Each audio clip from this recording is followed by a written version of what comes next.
Good morning, children. Today I will explain this chapter number 10, Karak, part 2, the continuing part. Already हम पहले तुम लोग समझा चुके थे संप्रदान कारक तक. अभी हम समझाएंगे उपादान कारक. उपादान कारक का अर्थ क्या है ना? उपादान का अर्थ है पृथक होना, विच्छेद होना, अलग होना. जैसे हम तुम्हें समझाए, मिट्टी एक उदाहरण देखे.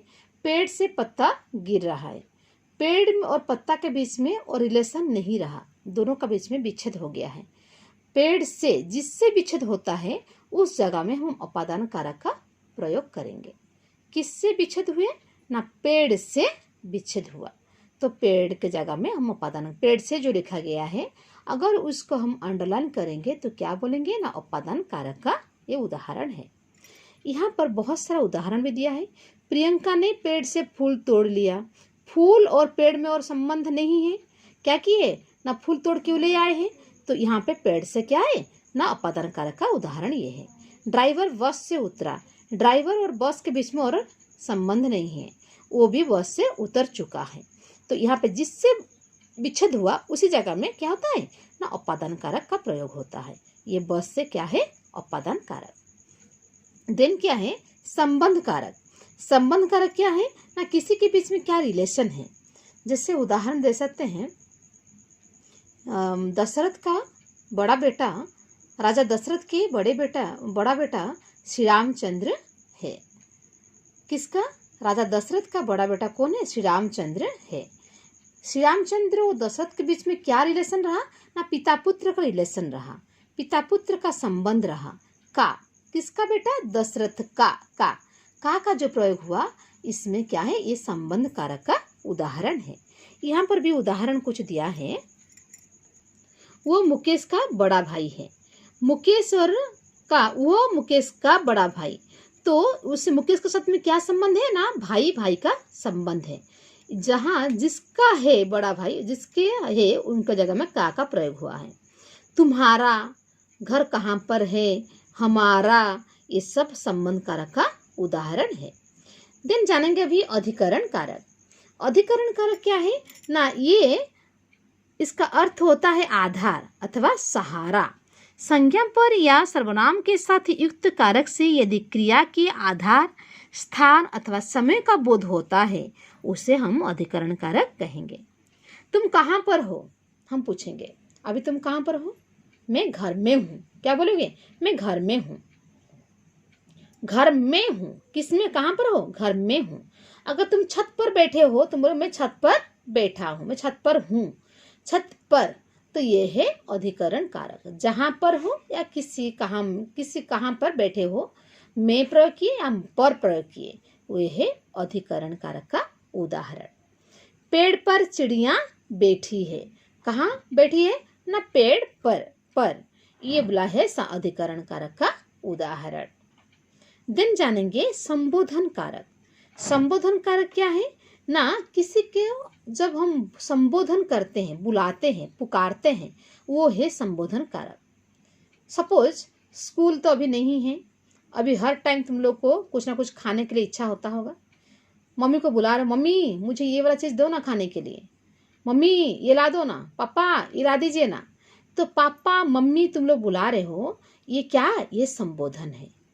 तुम भाई बहन को भैया दीदी बुला रहे हो, किसी का नाम लेके रमेश गीता सीता बोल रहे हो, ये क्या है? संबोधन है. किसी को तुम आवाज दे रहे हो. तो इसका एक्चुअली पहले हम क्या यूज करते हैं? अरे या हे यूज करते हैं. हे प्रभु, कोई बोलते हैं हे प्रभु, हे भगवान. तो हे भगवान जो बोले हे, ये है संबोधन. तुम भगवान को बुला रहे हो, ये है संबोधन कारक का उदाहरण. तो इसी तरह से हम जाने ये कारक के बारे में. यहाँ पे 8 कारक में बारे में बताया गया है. जैसे कि हम तुम बताए, संबंध को हम कारक के अंतर्भुक्त नहीं लेते हैं, कारक नहीं लेते, परंतु यहाँ पे 8 कारक, हम जैसे बोलेंगे 8 कारक है तो संबंध आता है बोलकर इसको हम लोग व्याकरण में महर्षि पाणिनि इसको संबंध कारक को कारक के अंतर्भुक्त ग्रहण नहीं किए हैं, परंतु इसमें लिखा गया है जैसे 8 विभक्ति में विभक्त 8 भाग में विभक्त किया गया है, उसको तुम लोग पढ़ोगे और उसको लर्न करोगे। और यहाँ पर समझाया गया, देखो कारक और एकवचन, बहुवचन और क्या है ना, इसका चिन्ह कैसा है। जैसे कि एक शब्द है मानव, हम बोले तुम लोग पहले पढ़ा है, कर्ता ने, कर्म को, करण से, संप्रदान को, के लिए, अपदान से, ऐसे मानव शब्द को लेके यहाँ पे विभक्ति का चिन्ह के हिसाब से प्रयोग किया गया है। मानव, मानव ने, मानव को, हो गया। अगर हम बालक प्रयोग करते हैं तो क्या होता है, बोलो बालक ने, हो गया। यहाँ पे बालक ने, बालक को, बालक से, के द्वारा, इस तरह से एक वचन में प्रयोग होगा। और बहुवचन होने से अगर 2-3 मानव है तो मानवों ने, मानवों को, मानवों से, मानवों को, के लिए, ऐसे इसका प्रयोग होगा। कर्ता कर्म से लेके कहाँ, कर्ता कर्म करण से लेके लास्ट तक संबोधन तक इस यहाँ पे दिया गया है। इसको पढ़ोगे ठीक से तो तुम लोग आराम से जान जाओगे।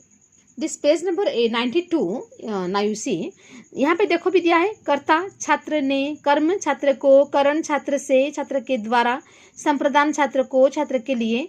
यहाँ पे एक एक शब्द को यहाँ पे दर्शाया गया है, किस तरह से हम लोग लिखेंगे।